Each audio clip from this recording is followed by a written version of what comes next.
much. And I will be writing this off. Right. Yeah, as charity. Yeah. We got it. There, clip it. Welcome back to No Substitutes, the show where I have on some of my favorite people and we talk about which ingredients make them who they are. And today I have a very special guest. You may have seen her on The Tonight Show, at the Comedy Store. She's one of my favorite comics. She's from Louisville. You did pretty good. And she has a special coming out called Catholic Cowgirl. Please welcome Katherine Blandford. Thank you. My last name, Blanche. I know, my last name is like a little bit off of like 5 other very famous last names. So Okay. no, a lot of, I'm Blanford, and then there's obviously Maria Bamford in comedy. Okay. So I'm usually coming up to Katherine Bamford all the time. Do people ask you if you're related? After they see my set, no. They're like, no, you couldn't be more opposite at all. I wish I was. I wish I could inherit all of her money. I'm just kidding. I think she gives away a lot of money. Did you know that? She like... Love that. Those are the right people to be friends with. Yeah. Like she like pays her openers way beyond whatever the gig pays. Damn. She's always donating. She's peak perfect. You've been on tour, right? Yeah. Oh yeah. Does your... I feel like I've seen you on tour a lot with Spade. So how has that been? Yes, good old Spady. That was fun. When I started touring, it was fun because I was like doing like one weekend with him, and then I get to go do my own weekend headlining, and then I'll go back and do his shows, and then mine, because he was like every other weekend. Mm-hmm. So it was fun because like I do my own shows, and that's a blast because you're doing your own hour. It's your audience. Yeah. You have like freedom, right? But like this is in the beginning. I'm like starting out, so I'm staying at like, No Shade, Holiday Inn, Ramada Inns, right? Yeah. And then you go to a Spade weekend and you'd be like, okay, Four Seasons, okay, the W, okay, Ritz, and then you'd go back to your own shows right after that. But it was really fun.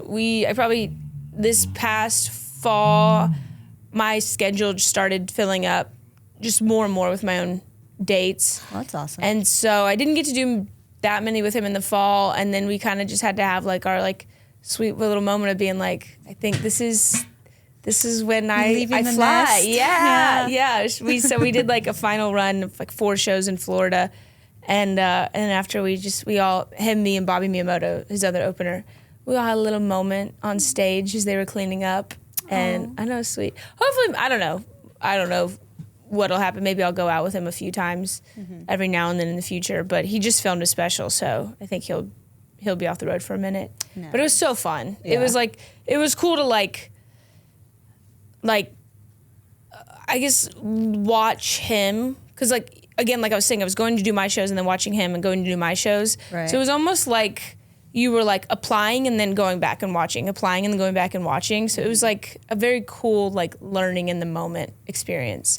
Very like homeschool. Yeah. Yes, exactly. Yeah. I love that. He's so funny too. Like, have you ever met him? I think once at the store. Yeah. But I mean, I've been watching him since forever. I can remember. Like, he's the funniest person to walk down the street with. Yeah. You know what I mean? Like, there's people obviously like so funny on stage or in podcasts or whatever, but like just truly walking down the street, he just makes like a leaf flowing by, or you know what I mean, or like a kid tripping. Like he's going to make it the funniest thing. Like just having a server come over and put down like waters. He's gonna make like 8 jokes about it, and it's just he's so funny, so casual. I kind of love when comedians can't turn it off. Yeah, like I way rather hang out with that comic than the ones that can only do it on stage and feed off energy. Yeah, so. It's like, it's so funny too. And then when you get to know him and you know the little quirks and how funny he is, and then you watch him on stage, sometimes I'm like, I'm almost like, you see the audience and you're like, you have no idea like how, like half of this is just like free flowing. He doesn't even write half of this. It's just like, damn, off the top of his dome, just being a little cuckoo bird. Spady. Yeah. Well, I guess we'll just enough about Spade. This is about Katherine. I love how this has all been about other comics. Okay, well, let's talk about you. Okay, thank you. Yeah, what are 3 ingredients you need for your profession? 3 ingredients for my profession are you need to be a middle child. Okay. You need that starvation for attention. Uh-huh. And then you have to love the word no, because you're going to get it a lot. Okay. Rejection is all the time, everywhere. Mm-hmm. And then you have to hate the word no, because you're going to get it a lot, but you're going to have to be like, I'll show you. Right. I'll show you. You're going to regret that. Mm-hmm. And then keep going. I really think that's it. I guess that it's a weird way of saying just to be, to keep going after adversity. Right. And to be adaptable. Definitely adaptable. Yeah. Yeah, I feel like any space in entertainment, if you try to structure it or try to make it anything than what it is, you're going to have a very hard time. Yeah. You got to adapt to the energy. You got to adapt to if the crowd's bad. Mm-hmm. Like, it's never going to be perfect. But Right. if you know how to keep getting up and keep going, then you can be pretty successful just off of that. You see literally, like, you see how, like, every 5 years, I feel like there's a new, like, move. You know, like a new way of making it. Like, you could obviously say right now is like clips and crowd work, right? But like truly 5 years ago, people were like, I'm not putting my material online. I don't want to burn it. Like, go watch my special or whatever when it's ready, or go see a live show. And then the pandemic happened and people started putting their stuff online and it all flipped on its head. And it's just like funny to hear, in 5 years, there will be a new formula. You know, it'll be completely different than what it is now. And everyone's gonna be like, this is it. This is the way. This is the, you know, and you just like have to learn how to see that formula and decide for yourself, am I going to play that way? And how do I play that way that's still me? Yeah. You know? Do you so the new thing right now is maybe just only posting crowd work? Is that what, like, a lot of comics, I see it a lot online, but then, you know, there are comics where that's their thing. Yeah. So I think I know the crowd work is the solution to, I want to post stuff online to gain an audience, right? Right. And also, like, to post stuff online to draw attention to your tour dates or whatever else, so you'll sell tickets. But you're building an hour, right? Like, you're going on stage to work on stuff. So, like, if you put that online, then that material's burned. You know what I mean? People are like, yeah, we saw that, move on. But like, sometimes a bit takes months to curate, you know, or even a year. So you don't want to burn it. So you're like, well, so you put crowd work online, because that's not. Well, I give them a taste, but not the whole. Right, because that's in the moment. You're not going to do that again and again. That's just, you know, like, you can burn that. It'll never happen again. Yeah. So I think some people are crowd work comics, but for most of us, that's the solution to the putting out content. Okay. But not burning the stuff that you're working on. Nice. So I think that's, and then again, like, also there is just comics that do, but also the comics that do crowd work, like, they also put out specials. That's an hour of written material. So it's like, I don't know. It's like, it's just it's a way to play the game while you're keeping, like, the true art of, like, comedy still sacred. Sacred. I made that sound more important than it is. I mean, it is. Do you remember your first joke? My first joke? Oh, God, it was so bad. Oh, it was so bad I can't even say it. Okay, I remember one that was, like, within the first year of me doing comedy, I said it, and people would, like, say it back to me after shows, and I would start cringing because it was so. This is horrible. I need you to know it's horrible. Okay. I still do it to this day. I'm just kidding. No, I've never done it. I was nannying, and so, oh God, I hate doing this. I said, I would go, you know how. And when you're a nanny, you learn that you just double up bad words to make them not seem so scary, right? As kids to kids. So you'd be like, like poo poo pee pee, Yeah. credit card debt. And that was the joke. And then people would just like uproar and they'd laugh so hard. And then everyone would be like, are you the credit card debt girl? And I'd be like, yes, it's me. And that's it. That was it. It was really bad. It was really bad. It was so bad you guys were waiting for the punchline. And I was like, guys, that's it. That's it. Well, we could talk about something a little more better about your career. Okay, great. Can you actually cue in? Can you soup in a laugh? Can you impose? Crowd laugh? Yeah. Yes, thank you. There we guys. go. How did you feel after your first Tonight Show performance? I felt like I had slipped through the cracks. I think I was actually truly just scared.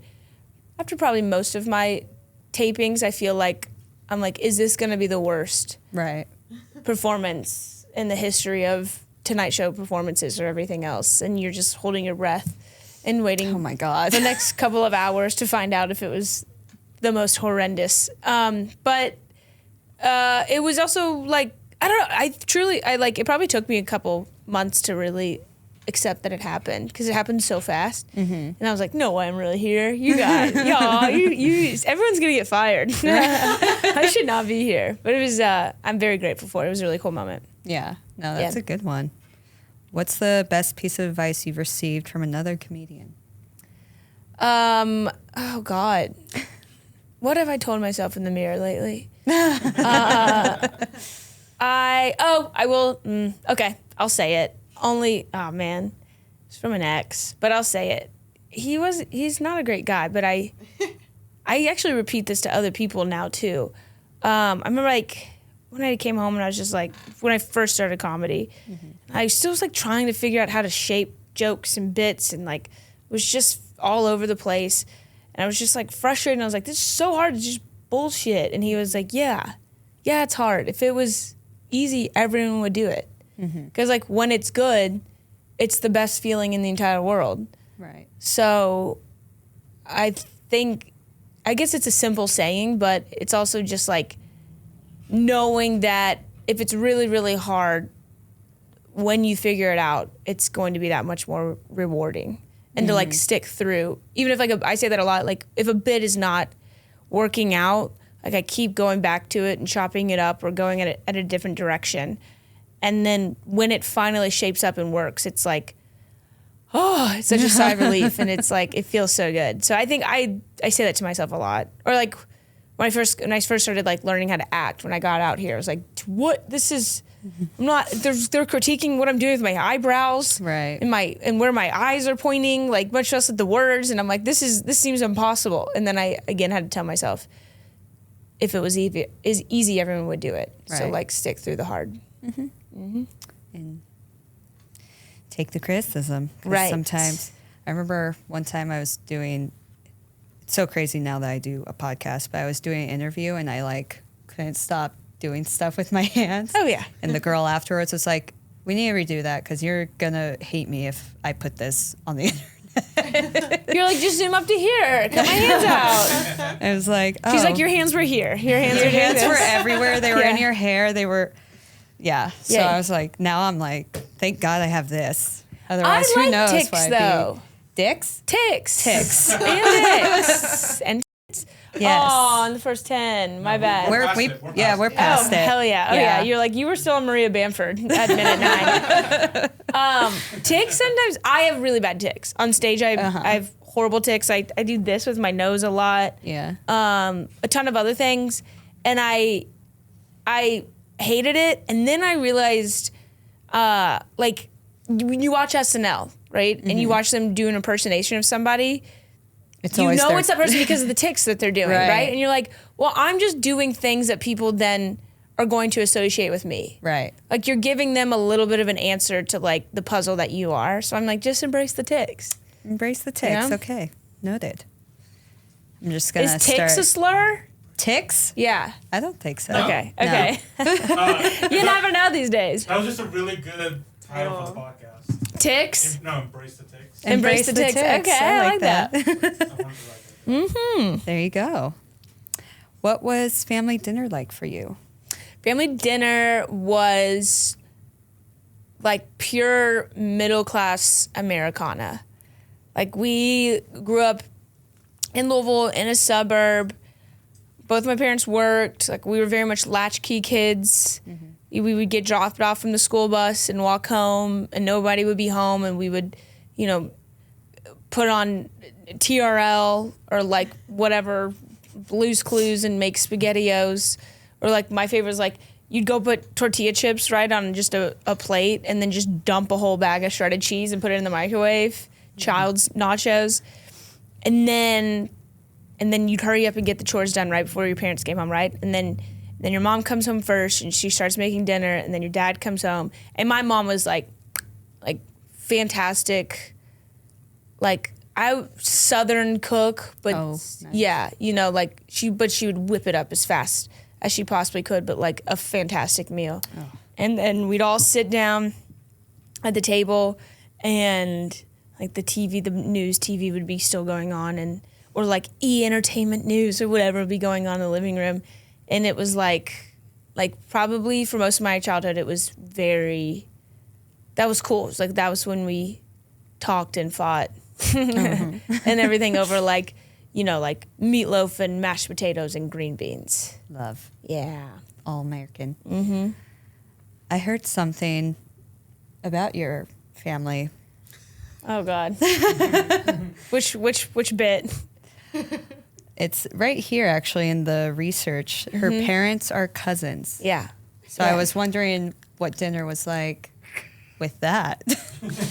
I actually found that out after my mom passed away. And I did 23andMe. First of all, I did 23andMe expecting, I was like pumped because I was like, I'm not a boring white. You know, like I've got some fun stuff in there. Like, come on. Like I was doing CrossFit at the time, and I could jump high on the box jumps. You know what I mean? Like I was like, I don't know, I feel like I look not like a normal white. You've got hops. I've got hops. I've got soul. You know, I got a like a little bit of extra spice in me. Right. So I'm thinking I'm gonna get 23andMe and back and be like, oh yeah, I'm half this, or I'm a quarter this, or whatever. Mm-hmm. It comes back, and it's straight like the boringest. It's like British, French, German, Irish, like your most all standard. White. Yes, like white bread. Like, not even like Slovakian, not even, is that white? Polish? Right, Polish. Not even like, I'm not even Italian, we all knew that. But not even like, I'm not even Scottish. Like, It's so sad. It was so disappointing. And I was like, God, no. And then I looked a little bit further, and I just saw, it's my aunt, right? I saw my aunt's name, and I didn't think anything of it at first, because I was like, that's my aunt. Obviously, she'd be on my mom's side. And then I was like, wait, she's on my dad's side. And I was like, wait a minute. And then I looked, and I was like, oh God, oh no. No. And in the joke, it is true, I talked to my dad about it, and he was like, Jay! And he like very much brushed it off. In all reality, the joke, I mean, they're like, I think my mom and dad, it's like their third cousin or something. It's not even like first cousin, so it's not even that bad. Another thing in comedy you learn, though, when I first started talking about it on stage, I would say third cousin, and then people would be like, just say cousin. People don't, that's not the point of the story. Right. You know? Because the part of the bit I really liked that wasn't even part of the clip that went viral was when I found out, I was excited because now I had like a better answer to when people would be like, tell us an interesting fact about yourself. You know? That was truly Hi, like, I'm Katherine, and my parents are cousins. Right? I was like, finally I have something cool about me, you know? Wow. Because do you remember when you were growing up, remember when you get that question? It was share an interesting fact so about stressful. you. Because like, I was like, I don't know. I like to go to the mall. I don't know. I got asked that in like a yoga class recently. I'm like, I'm never coming back here. Right. I'm never going to yoga again. It's so stressful because you don't want to be like the lame one. Right. And be like, not answer. Right. I'm left-handed. You know, like, I just always say, what, my name's not unique enough? Yeah, that's good. That's very good. Yeah. I do, I've said this before, but that's not even truly the most interesting, I guess, cousin connection in my family. My grandpa was married to a woman, and they had 3 kids, and then he was in the military, and she was driving to the airport to go pick him up. He was a pilot in World War II until they found out he was too young. He lied about his age, so he was training pilots in Texas. And anyways, she was going to pick him up from the airport, and she got in a car crash and died. Her and the middle baby died. And so he had a bunch of farmland, and now he's like has to go back, and he's widowed. He has 2 kids, and so her younger sister moved in just from Louisville to help with the children, and while he was away, and when he came back, they fell in love. Oh. And they got married, and she was 17, and he was 36, and then they had 8 kids together.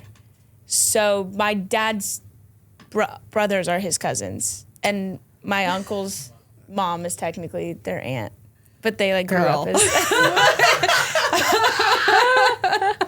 Of course, you're fucking 23 and me is gonna come back. And now I'm like, I'm okay that I'm just Irish and German. No one went outside. No one wanted to taste any other flavor. Yeah. You know how many times I've heard it was a different time back then in my lifetime? Right. A ton. It's my family slogan. It's printed over all their doors. Oh my God. It was a different time. It was. Yeah. But it was love. Yeah. Love is love. Well, who do you get your funny side from then? Your cousin? Yeah. My cousin mom. My cousin mom. My mom was hilarious. She was so funny. That whole side of the family, her brothers, my uncles are hilarious. My dad's side is huge family. He's 1 of 10, all Catholic, good time, Southern, very sweet people, but love to drink and poke fun at each other in a living room. So I'd say, but mostly, yeah. So both sides of the family, but my mom was hilarious. Mm-hmm. You have to be. I'm the only girl in my family. I have a brother, an older brother and a younger brother, and my mom had 3 brothers. And I think there's something to grow up with brothers is it gives you a hard shell. Yes. And you have to hang. Yeah. You know what I mean? You have to fight for attention and talk be shit interesting to each other. Yeah. Yeah. Yeah. So I think that has a lot to do with it. Because when girls talk shit to each other, sisters growing up, it's catty.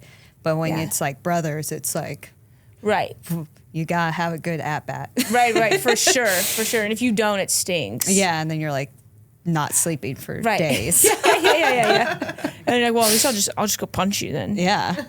Good. Just gonna wrestle him tomorrow. Mm-hmm. He's not gonna see it coming. We still fight to this day. Physically fight. Oh. It's fine. That's Everything's fine. normal. Yeah. It's healthy. Yeah. It is fun to have an excuse to physically fight somebody as an adult and it kind of be okay. Isn't that fun? Yeah. Right? Kind of? Yeah. I think family, it's always allowed. Yeah, exactly.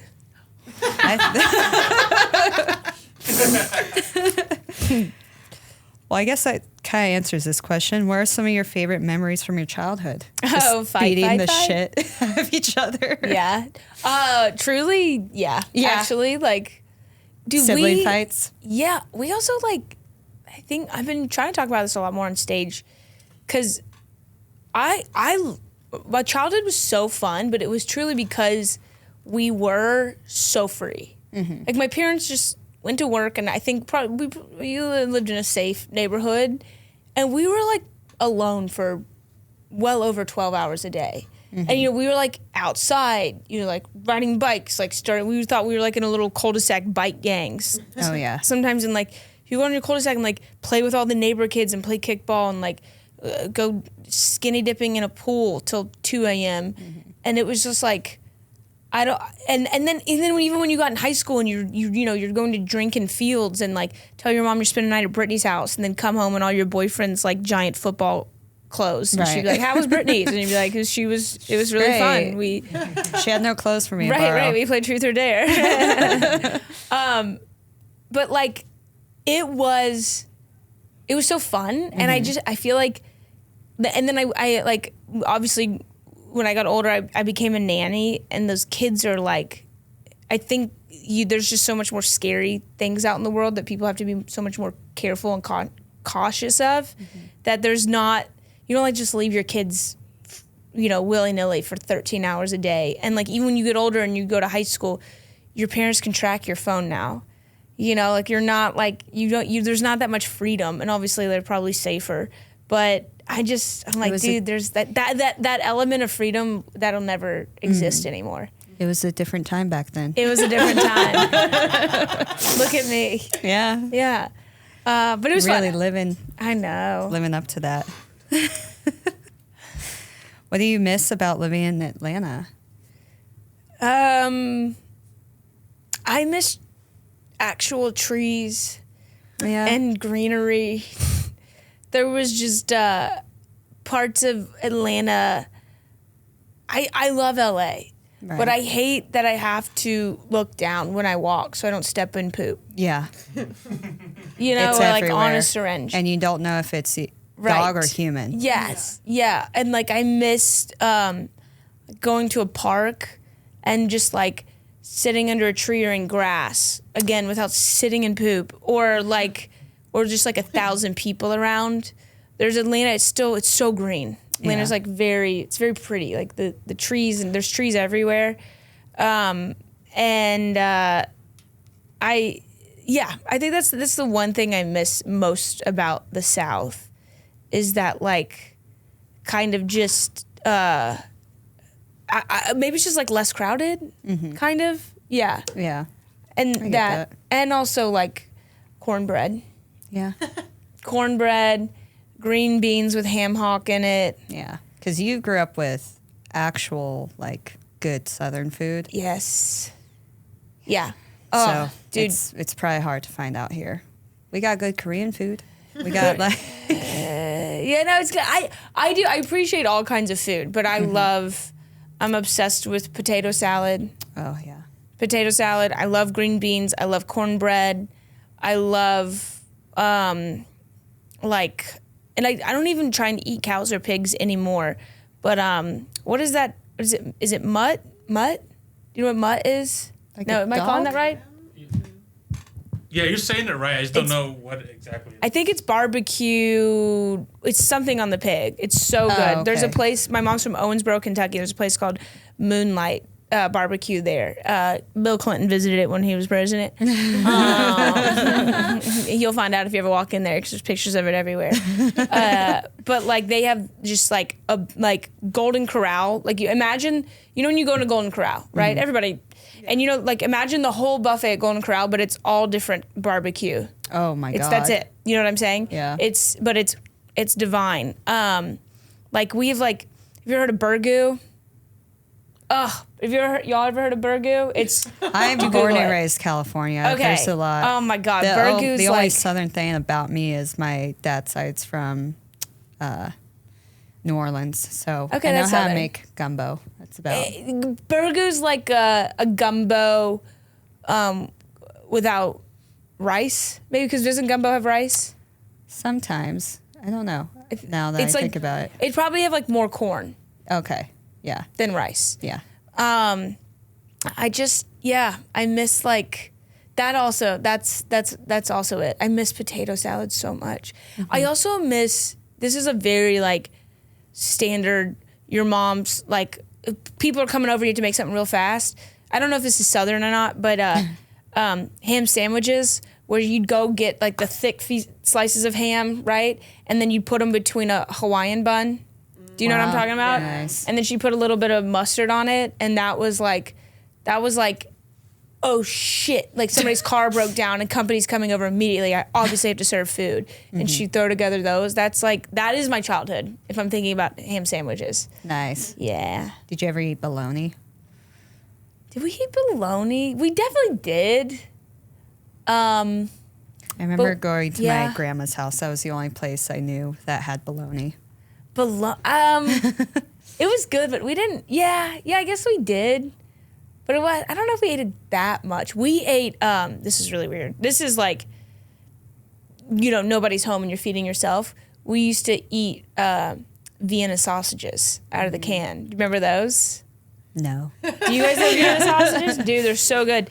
You open up this little can like this, and they're all shoved in the can. It's almost like sardines, but sausage. And you pull them out, and it is a weird kind of hexagon wiener? shape. Oh. It's like round hexagon-y, and they're little sausages like this big, and they're very wet. I don't know what the liquid is, and you just the brine. and then and you throw them in. It's so good. Yeah, I don't think Lumi's mom would ever allow Vienna sausages. Why? They're like pretty unhealthy. She's very healthy. Yeah, it's like super. I grew up yeah. very like all organic. Oh wow, Only we're so Trader different. Joe's.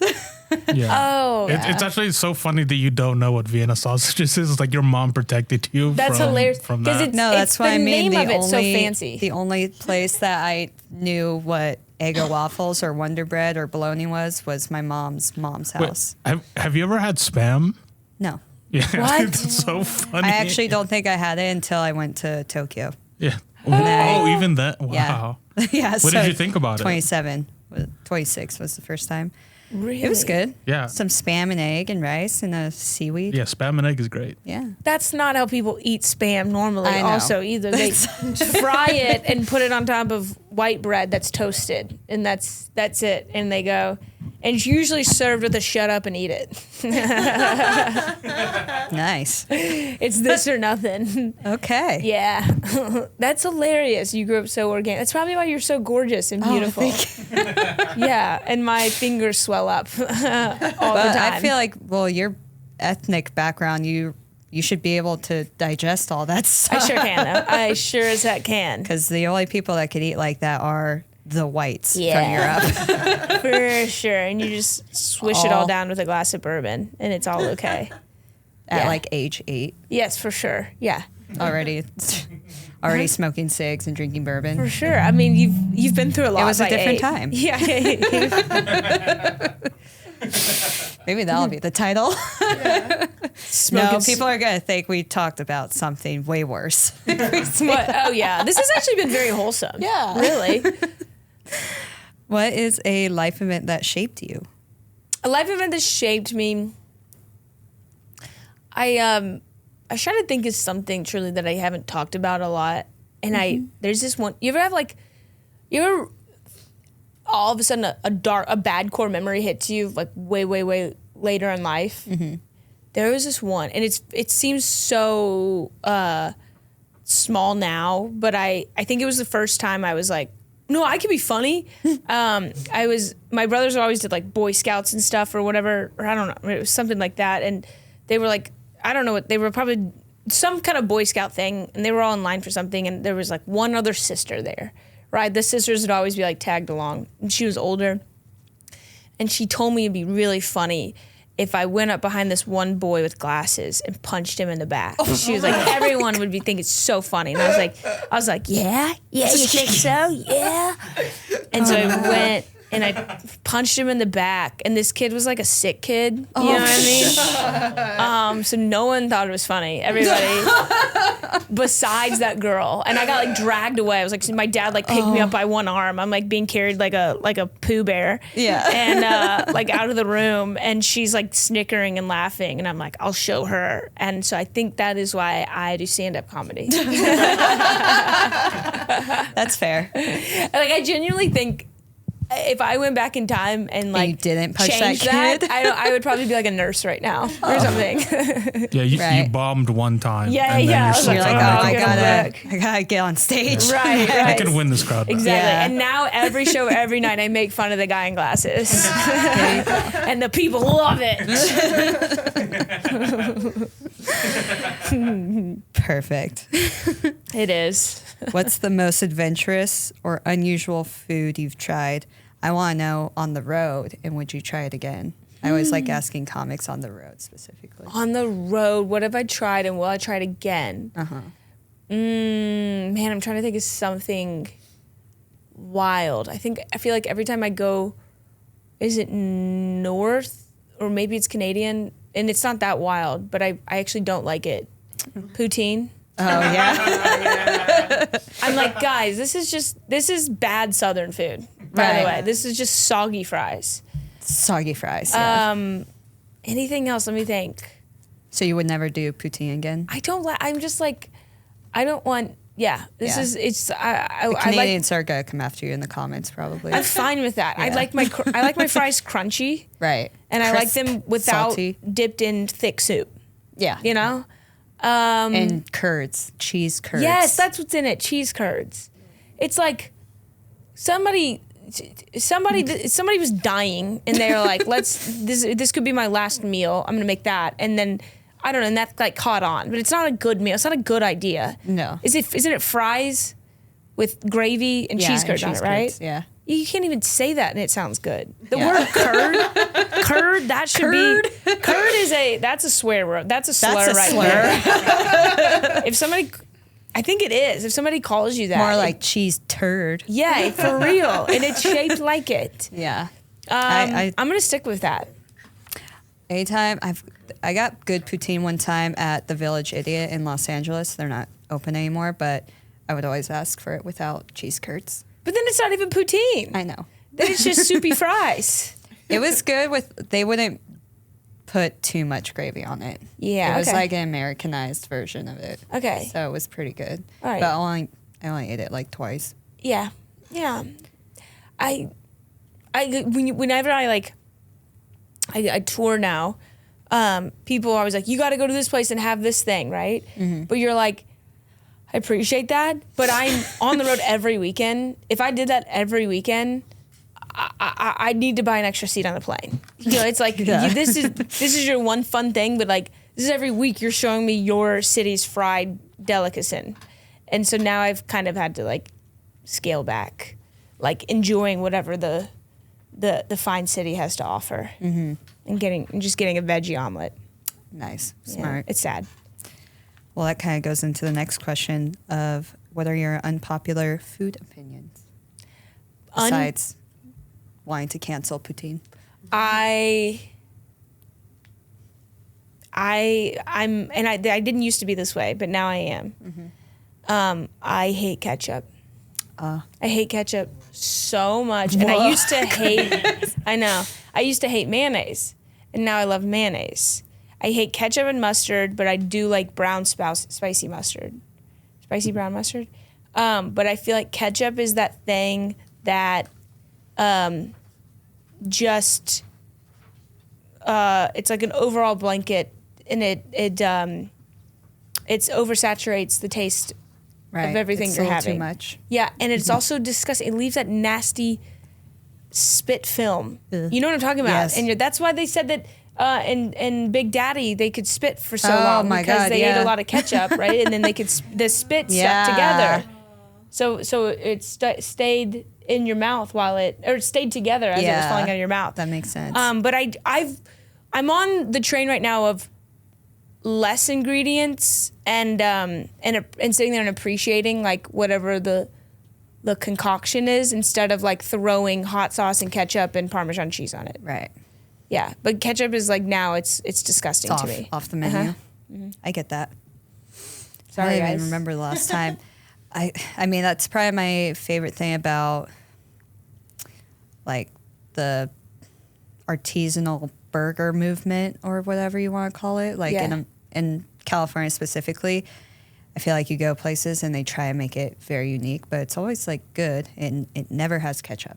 Like if you go to a good restaurant and get a good burger, it's like ruins it. Truffle, brie, Gruyere or something else, but it's never ketchup. It's never ketchup. And when you put the ketchup on, That's then the one thing the hipsters got right. Thank you. Thank you. I say that in my plaid jumpsuit. God. I'm the queen of us. What is your comfort food then? Comfort food is certainly, if I'm going really bad, it's ice cream, but usually it's some kind of potato concoction. That reminds me of a Bob's Burger episode. He's like, chocolate when I'm bad or chocolate when I'm sad, potatoes when I'm mad. That's literally it. Except flip, for sure. Yes. Yeah. Like, oh God, if I could somehow make and it doesn't sound good right now, but some way to make chocolate and potato together. Like, I think it obviously, because when I think potato, like real bad potatoes, I think mashed potatoes.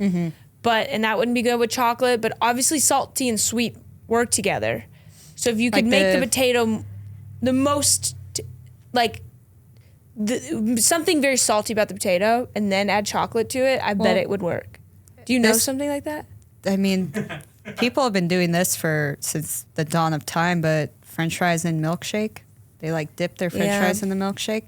But you're talking about like how there's chocolate covered pretzels. Then you could do that. Just make a hard shell of chocolate and put it over like dark chocolate French fries. cover over potato chips. Or potato chips, yeah. Yeah. Oh, I'm in trouble. But I'd almost want to make them sweet potato. Is that gross? I feel like that would make more sense. They do sell chocolate covered potato chips. At least that's what TikTok has told me. This sounds weird though, but I kind of want. I don't want just potato chips because I want like a more substance of the potato in there. You know what I'm saying? Yeah. Like I don't want it to just be a thin fried layer. You want the potato to be the main event, not the garnish. Yeah, I want it to be like a bite of a potato. I don't know what that is. Like a hash brown? Yes. I was going to say like a hush puppy style potato, maybe. Yeah. Oh my God. Yeah. That's it. Wow. Yeah. Right. We're going to edit this out and patent it and then open up a restaurant. Please. I'll be the face of it. Yeah. There you go. Yeah. Our first endorsement. Right. And the title of it's something just like something that your girlfriend says when you're clearly going through a breakup. You know what I mean? Like we're like introducing this snack. He never deserved you anyways. Or something like it's a snack you eat when you're going through a breakup. Yes, perfect. Oh, that's great. Ooh, I love It's a long title for a snack. Yeah, that's a little too much. I'm sure we can make it a little more cutthroaty and shorter. Right. Yeah. Introducing this snack, you deserve better. Yeah. It's still too long. I'll figure it out. Yeah. We'll brainstorm. Fuck him. Sorry, I cussed. No, you can. We're past the 10-minute mark. Okay, You're allowed to cool. swear now. What is something you feel you are deserving of? Netflix special, an arena tour, a 10-season long sitcom. Yes. Chocolate covered sweet potato hush puppies. I think what I'm deserving of, this is going to sound really sad, but just for everybody to give me a chance. Oh, I love that. I love that. Okay, thank you. I felt sad to say. Mm-hmm. No. So I feel like your career is moving pretty rapidly, but you're still very humble. You're still you still have the same energy of like, I'm just trying like the rest of us. Yeah, thank you. Well, we'll see. Hopefully We'll next see time after you the see special. me. Yeah. Hopefully next time you see me, you're like, oh, she's a monster now. I'm like, oh. Yeah. Yay, here and comes I've made Katherine. It. Yay. Ooh, I hope. Oh, I can't wait till I have all enemies. No, I want to be like Martha. I won't name the name, but I was so bummed when I met her at the Comedy Store. There was this big comedian, and she was at the Comedy Store. She went up, she came off stage and just like immediately left and was like just very cold, I'll tell you after. Yeah. I was like, oh, bummer. I'm already guessing who it is. Yeah. Because then I also asked around, they're like, oh, she sucks. Really? They're like, her head got too big, and I don't even think I haven't even seen her do the Comedy Store in like the last 2 years. Yeah. Oh, no, I'm changing my answer. Okay.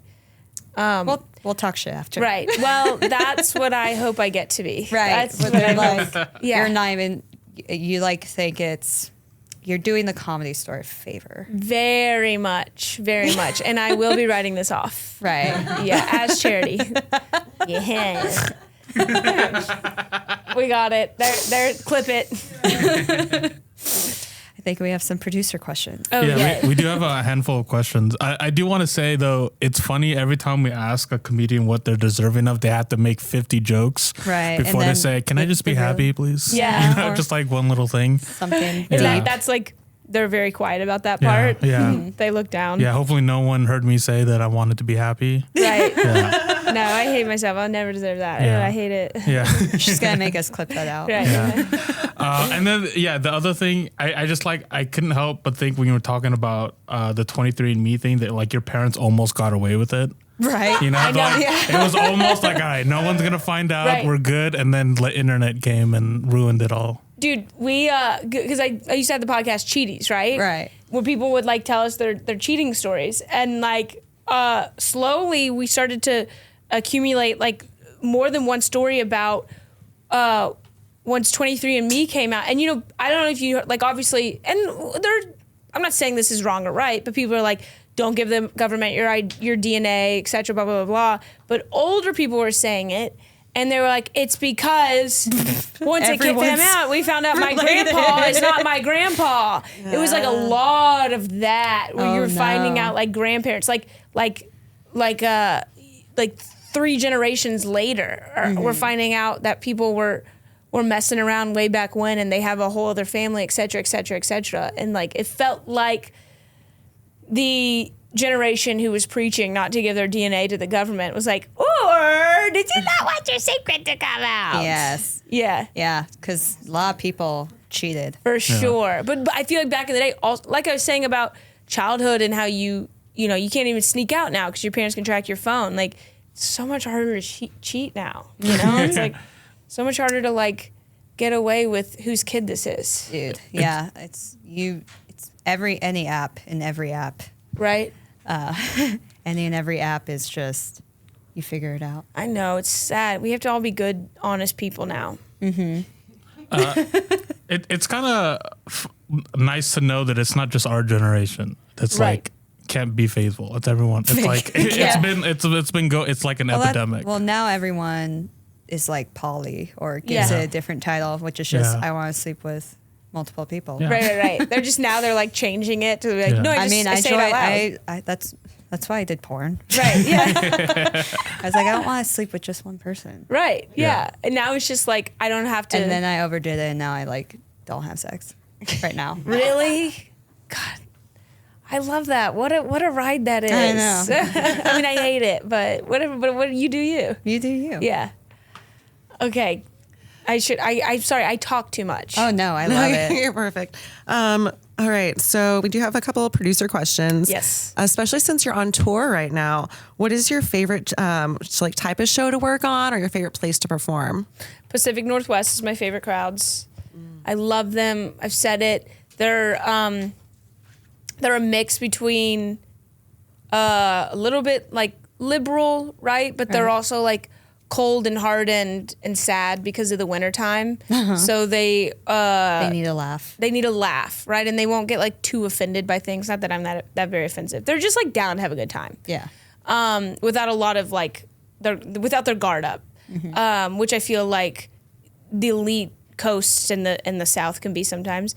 And my favorite show, I love like when I start working on a new hour and I start to get like you get over the hump of like that first like your blank slate, right? And you're like, oh, where's this going? And everything is new, so it's all not great right now. When you get over like you have like a very solid 30 minutes and then you have like another 20 that's not solid yet but you're working on, that's when it starts to get fun because you're like, oh, it's coming together now. I'm not a really horrible, awful comic. Yeah. Yeah, perfect. I was kind of curious because I am in my horrible, awful comic stage right now.